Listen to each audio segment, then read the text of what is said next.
forgeries, or even ignore them altogether.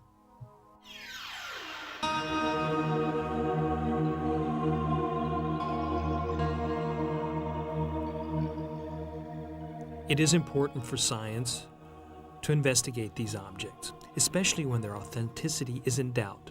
Serious investigations could replace long-lived myths with clear explanations.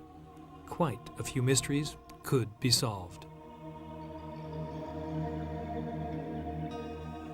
But many artifacts also pose uncomfortable questions, questions that undermine the foundations of ivory towers. Is it fear that keeps many scientists from confronting these mysterious objects?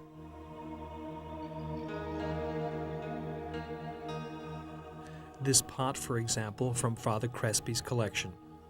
It's authentic and ancient, but no one can explain with what techniques its perfect form could have been created from a block of granite.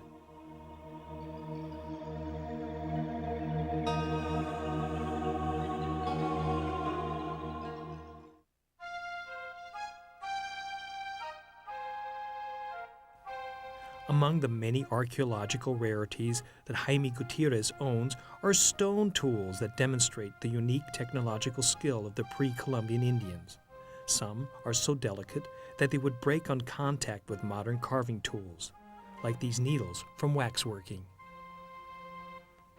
Ellos producían las láminas de cera y las They produced thin wax plates which could be engraved and formed with very fine, exquisite objects.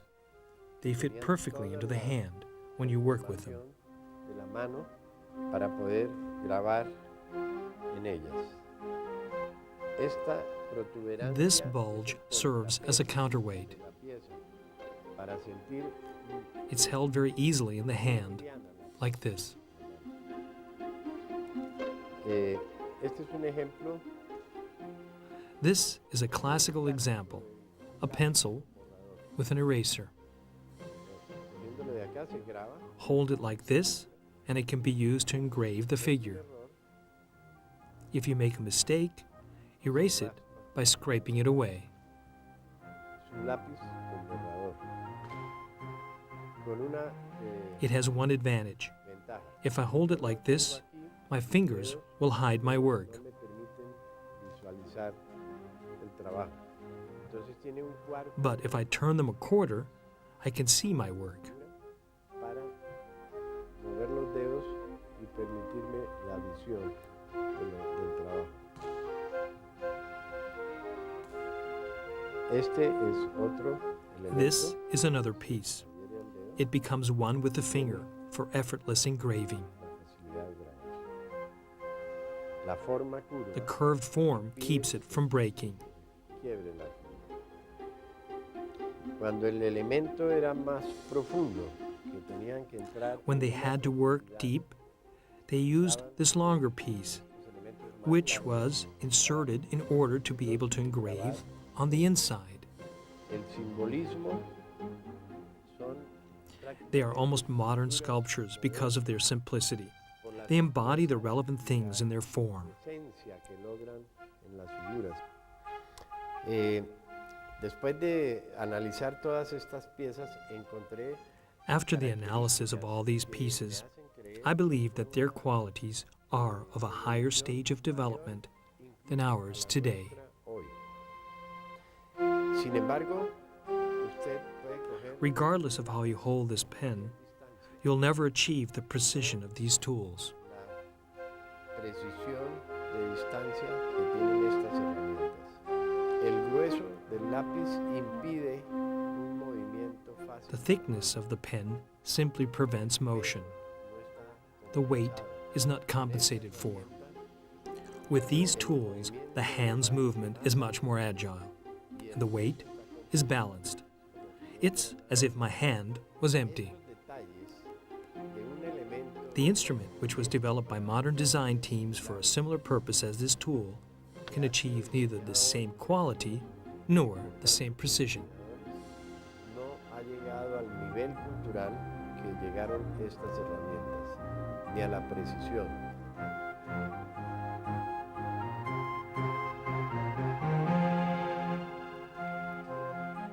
Do we have to admit that the 20th century was not the first high-tech era in history?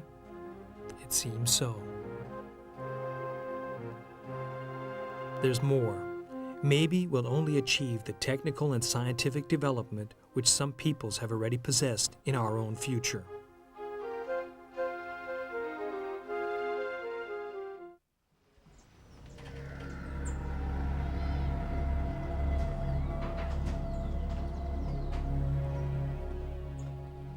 Several stones from the gold tunnels in the jungles of Ecuador are now owned by Germán Villamar. Estas piedras me las entregó Guillermo Sotomayor, un hombre a quien Elias Sotomayor gave me these stones. I got to know him at the university and then later during the presidential race. Through a friend, I received an invitation to visit. I drove to his house, and meeting each other was a wonderful experience. Over the following years, we developed a strong friendship. Luego de este tiempo, él me invitó una noche a su casa. Then I paid him a visit again. When I arrived, he blindfolded me, turned off the lights, and led me to the dining room table, which was covered with a black plastic sheet. He told me to put my hands on the plastic and tell him what images I saw. Well, I saw spirals, circles, pyramids, eyes, snakes. In short, I saw strange things. He asked me if I saw colors. Yes, I saw red, blue, green colors, but not just any green, but exactly that green that the police use at night. He pulled away the plastic, and underneath it were these pieces with all the colors and forms that I had seen.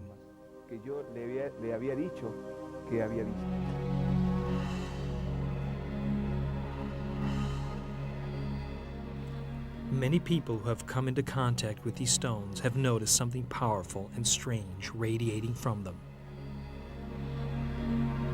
Yo me sentía muy mal de la cabeza por migraña, dolor, angustia. I felt very ill, had migraines, aches, fears. One day I laid my head next to a stone, and after a minute or two I felt well again. I had others who had problems lie there as well, and they felt better too. Acostar ahí y sentían un alivio.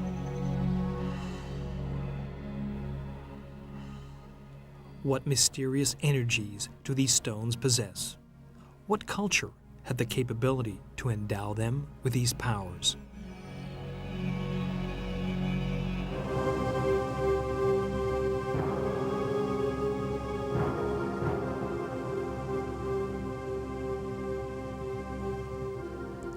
Whatever the secret of these artifacts may be, their glow under ultraviolet light is magical. A universe of space and time seems to open. Was this the intention of their creators?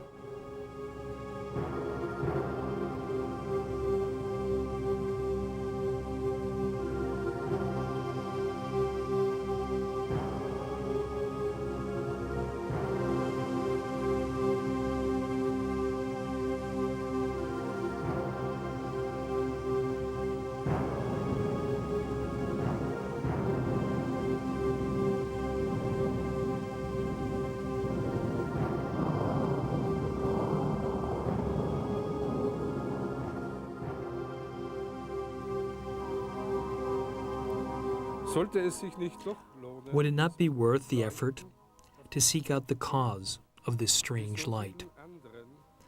Like so many other unsolved mysteries in this world.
Yo creo que el hombre se ha separado de la naturaleza demasiado y ha entrado en un mundo tecnológico que le impide tener sensaciones acerca de la naturaleza. Hoy el hombre tiene más sensibilidades acerca de una máquina o de un objeto electrónico que de un árbol o de una flor o de un animal. Entonces, mi acercamiento a las culturas anteriores me ha permitido, sin desechar la modernidad o los avances tecnológicos, comprender que no es un divorcio y que no hay que desechar lo anterior para adquirir lo moderno. Mi principio en el interés del arte, de conocer el arte precolombino, fue de niño, que tiene uno la imaginación muy abierta y quiere conocer todo. Cuando estaba de Boy Scout en el colegio, íbamos a unas cuevas de los indios en la Mesa de los Santos, Santander, y sacábamos momias y objetos y cosas que están en los museos hoy. Y ahí me entusiasmé muchísimo por las cosas antiguas. Ese entusiasmo me llevó hasta la edad de unos 17 años, donde hubo otras cosas que me llamaron más la atención en la vida, como el amor, la relación humana, las mujeres, etcétera, que me hicieron abandonar un poco la historia de lo antiguo y entrar en una situación más presente para mis cambios biológicos de la vida.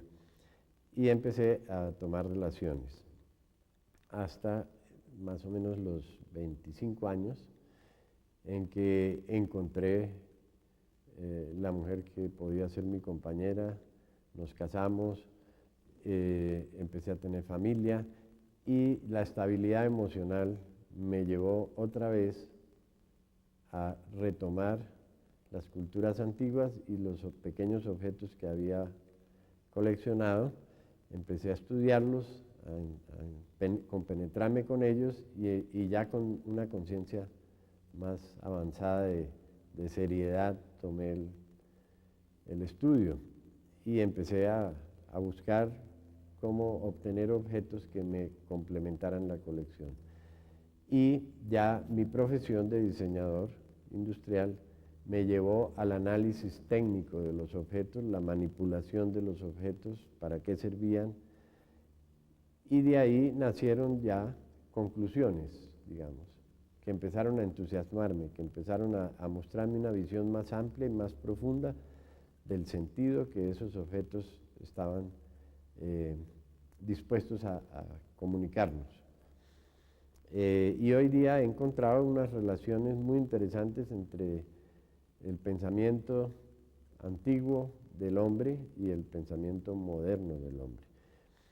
Por eso he llegado a conclusiones y a teorías que a veces son un poco atrevidas en el ámbito técnico de antropología, pero yo creo que hay que dejar que la imaginación viaje un poco sobre estos temas y no encasillarnos en teorías fundamentadas en principios que no han sido debatidos, discutidos, analizados y cuestionados. Entonces yo pienso que el mundo de hoy, este cambio de siglo, nos permite tener una relación entre la imaginación, la creatividad y el fundamento científico. O sea, ya la ciencia no puede ser solo ciencia y la imaginación no puede ser solo imaginación. Ya tenemos muchos conocimientos técnicos que podemos relacionar y sacar nuevas conclusiones. Entonces, la cultura muisca para mí tiene una superación espiritual casi mística, donde ya ellos superaron todos los elementos naturales y están en una situación de elevación de espíritu mayor a todas las culturas que yo conozco de América Latina. Y me parece que en su sola expresión se puede detectar la mirada de las figuras muiscas. Es una mirada serena, una mirada totalmente tranquila. Parece que ya entendieron todo lo que se necesitaba entender de la vida, del origen, de la muerte, del ser, de los valores, etc. Y hay algo muy particular. Empezaron a jugar con las sensaciones espirituales.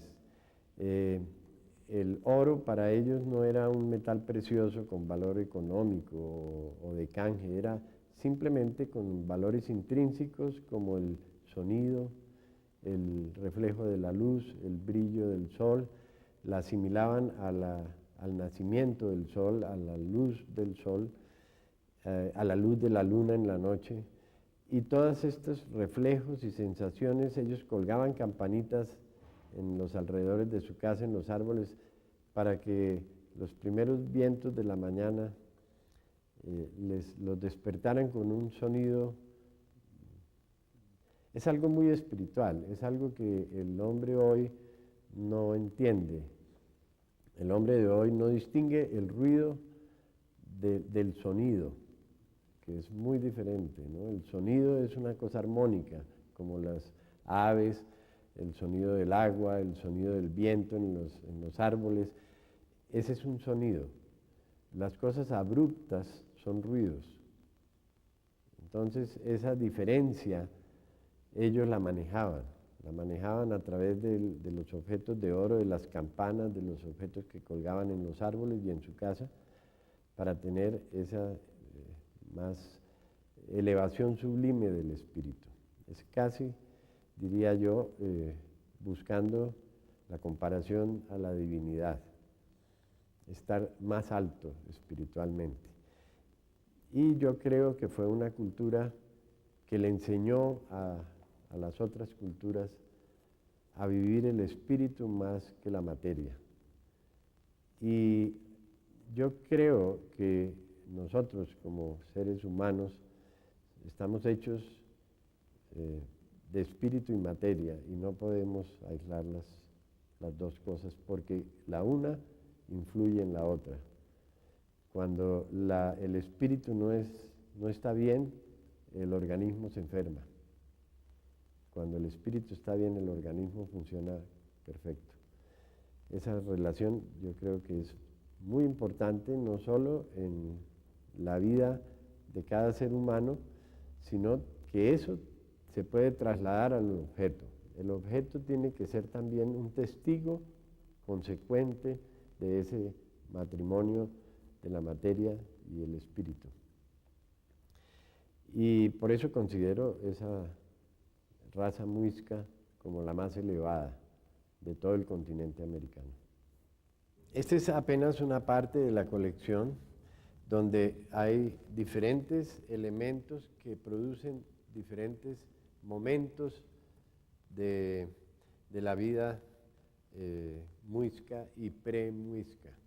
Y tal vez muestran diferentes niveles de cultura, diferentes niveles de espiritualidad también. Una parte ya muy conocida son los pequeños moldes que están grabados en piedra lidita, que tienen figuras para repetir en serie, con la lámina de oro puesta encima y un martillo de tela y arena que va golpeando la figura hasta producir el relieve. Ese relieve después, repetidamente, se hace para coser a las telas o hacer collares. De eso tenemos varios ejemplos. Cada figura es para hacer una parte del collar o de los elementos que van en el collar. Ellos aprovechaban la dureza de la piedra para producir las figuras. Todos ellos obedecen a las mismas tendencias de relieve. Se llaman matrices. Después hay otro tipo de herramientas también para trabajar el oro, pero en otras circunstancias, como la cera perdida. Ellos producían las láminas de cera y las grababan o tallaban con elementos muy finos y muy delicados que tenían toda la conformación de la mano para poder grabar en ellas. Esta protuberancia es el contrapeso de la pieza para sentir muy liviana la pieza en la mano. Cuando el elemento era más profundo, que tenían que entrar en una profundidad, usaban estos elementos más largos para introducirlos y grabar adentro. El simbolismo son prácticamente esculturas modernas por la simpleza y la esencia que logran en las figuras. Esta es una figura femenina. También hay figuras que representan animales, que también sirven para trabajar la cera, suavizar la superficie de la cera, o, en el otro sentido, para grabar.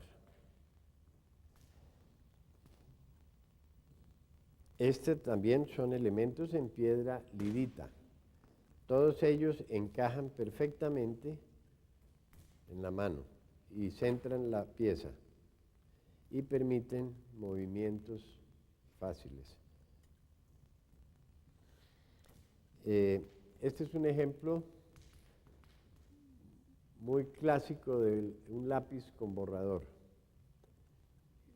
Cogiéndolo de acá se graba la figura, pero si se comete un error, se raspa para borrarlo. Es un lápiz con borrador. Con una ventaja, si yo lo tengo aquí, mis dedos no me permiten visualizar el trabajo. Entonces tiene un cuarto de vuelta, es la figura, para mover los dedos y permitirme la visión del trabajo. Este es otro elemento que se adhiere al dedo y tiene la facilidad de grabar. La forma curva impide que se quiebre la figura.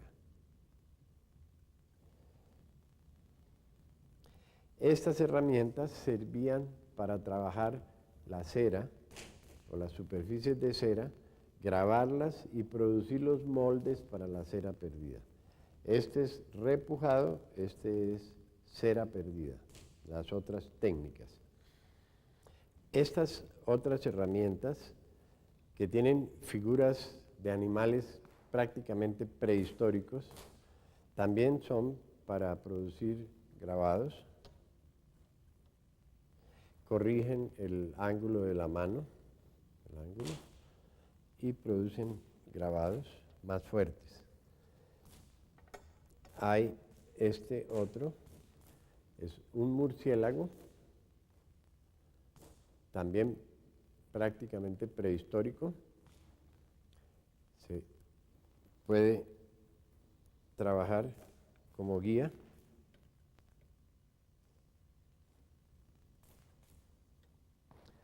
Para producir líneas rectas con la punta. Y este, que es también un murciélago con principio de cola, y sirve para trabajar así. Este pequeño volante de uso para hilar tiene varias facetas de la cara que al girar produce un movimiento en la boca. Después tenemos una sección que muestra la parte genética. El mismo pez, que visto así es un falo, que puesto así es otro falo, que tiene estas estrías como elemento excitante en el uso. Como símbolo de la vagina femenina, el sexo, es la rana, the frog, que muestra también esta parte, el mismo falo. Después tenemos un elemento que muestra el sexo femenino. Este es para cogerlo y es probablemente para cortar el himen femenino y poner apta a la mujer para el coito. Son un forceps que muestra el sexo femenino, el nacimiento de la persona,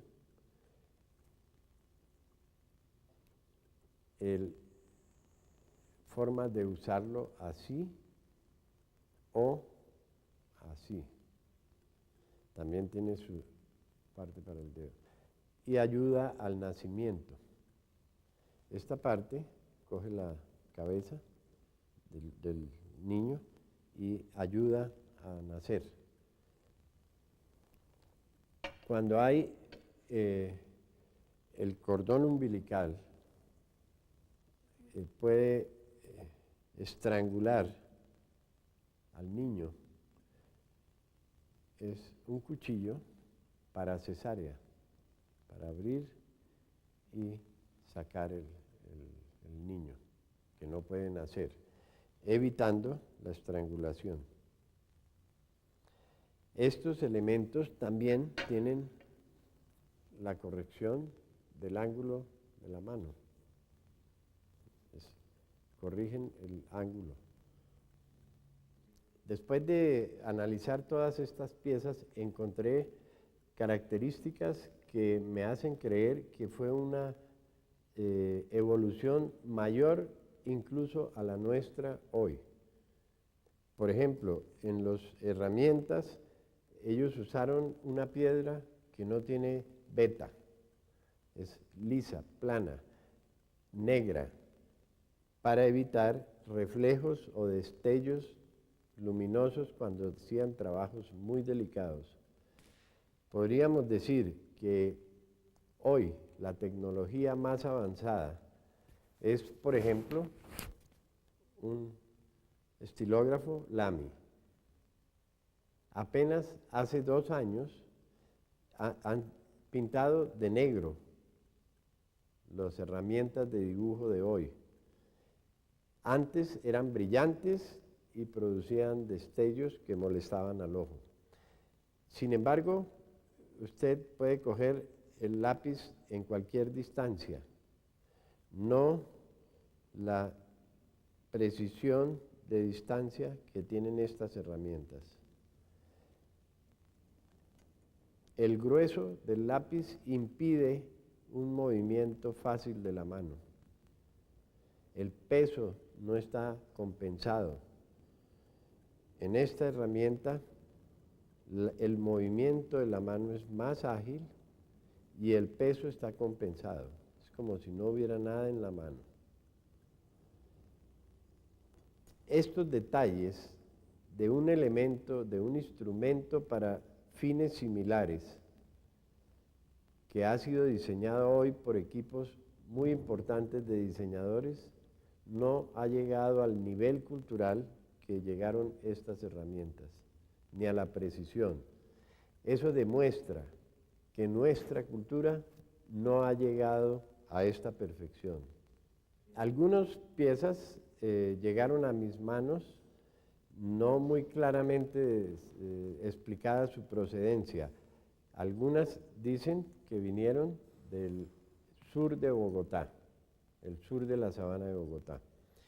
Lo que me hizo interesar en el estudio y análisis es que la similitud de las figuras con relación a los dibujos rupestres de toda la sabana de Bogotá son muy cercanas. Y eso me hizo pensar que todas estas piezas tenían una relación cultural, aunque en la forma de expresión, los lugares de encuentro y las épocas pudieran ser diferentes, pero hay una gran relación en el cuento genético desde estas piezas hasta los dibujos rupestres. Por eso me interesé en analizarlos y en buscar entre unos y otros la conexión de relación científica que podrían tener en su expresión.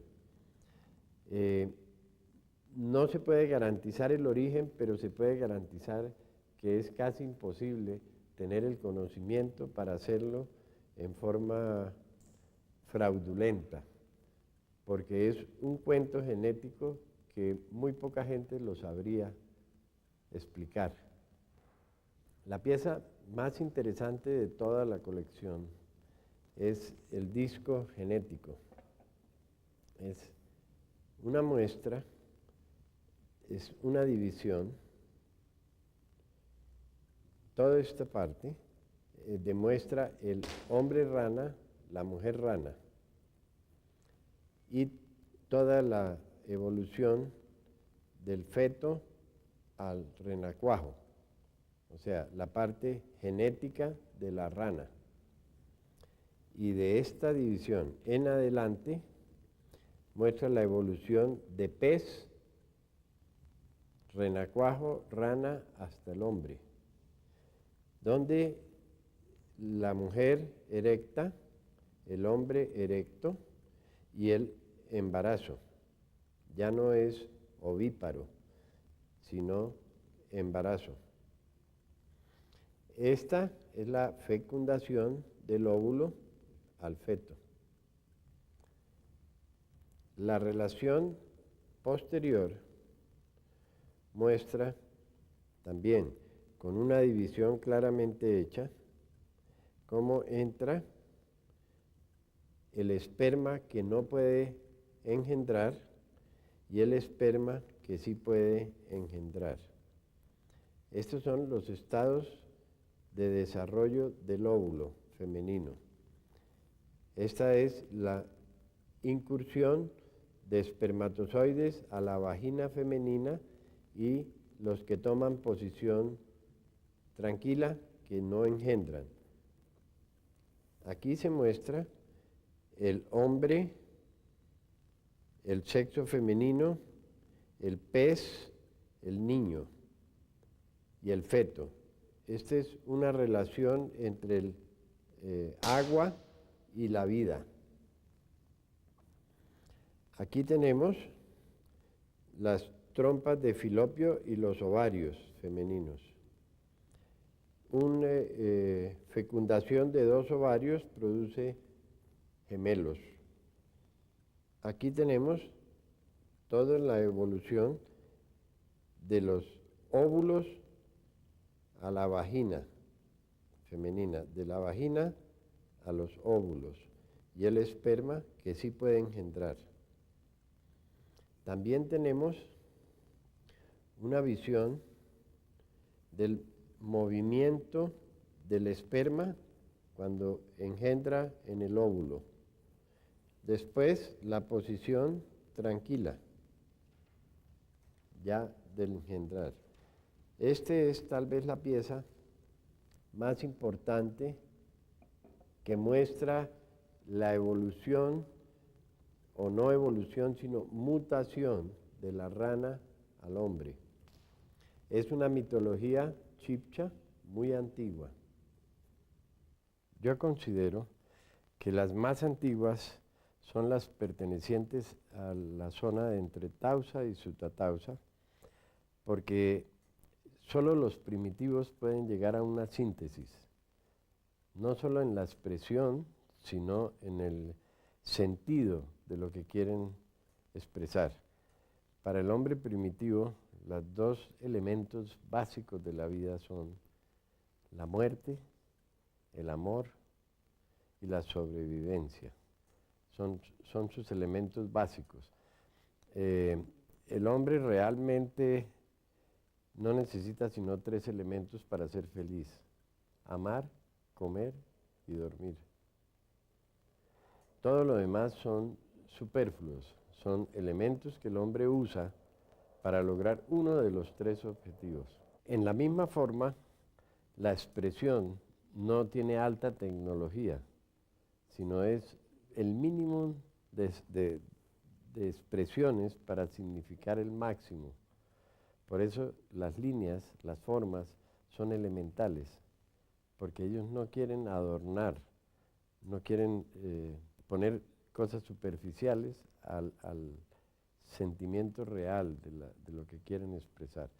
Entonces, parecen muy ingenuas las figuras, parecen hechas por niños, porque los niños son mucho más sintéticos en su expresión que los grandes. Para ellos, la expresión es la síntesis de lo que quieren decir. Los grandes, o los crecidos, o los más educados, queremos adornar las cosas, poner más elementos que refuercen nuestra expresión, pero muchas veces esos refuerzos confunden y no dejan ver claramente la esencia de la expresión.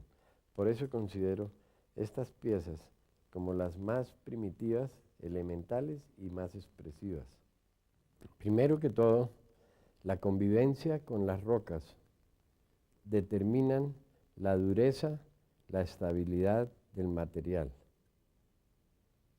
La tierra se mueve, con el agua, con la lluvia, se mueve. Las rocas son mucho más permanentes, estables y duras. Eso hace pensar que el material más durable en el tiempo es la piedra. Por eso escogen ese material. Segundo, es un material difícil de manejar sin tecnología moderna. Tienen que hacerlo con sus manos, con elementos muy similares, piedras más endurecidas, y es muy complejo expresar,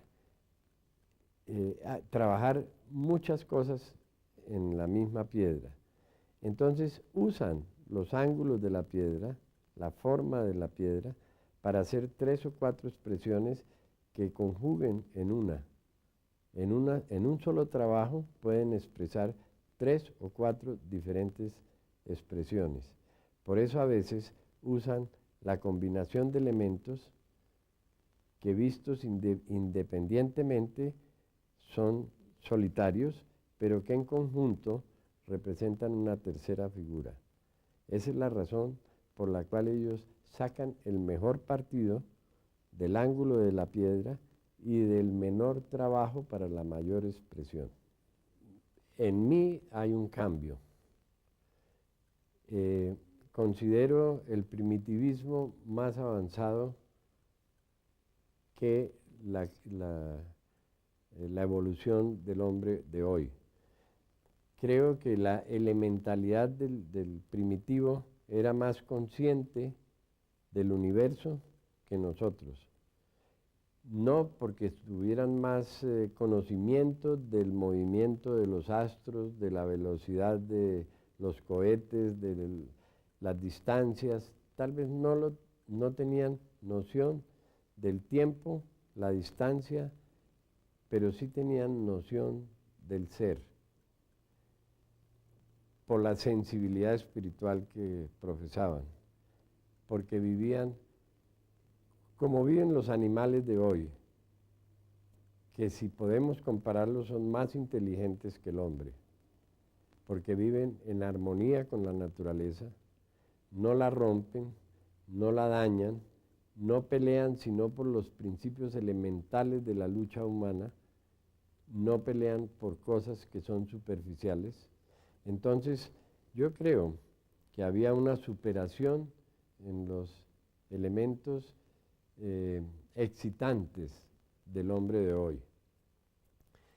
Yo creo que estamos demasiado contaminados, que tenemos demasiados problemas emocionales y mentales que nos han transmitido las referencias de la convivencia no real, sino a través de la comunicación. Yo me entero de lo que pasa en Europa en el mismo instante en que allá sucede, pero no sé las razones por las cuales sucede, no vivo allá. Entonces presentan una gran confusión en mi ser.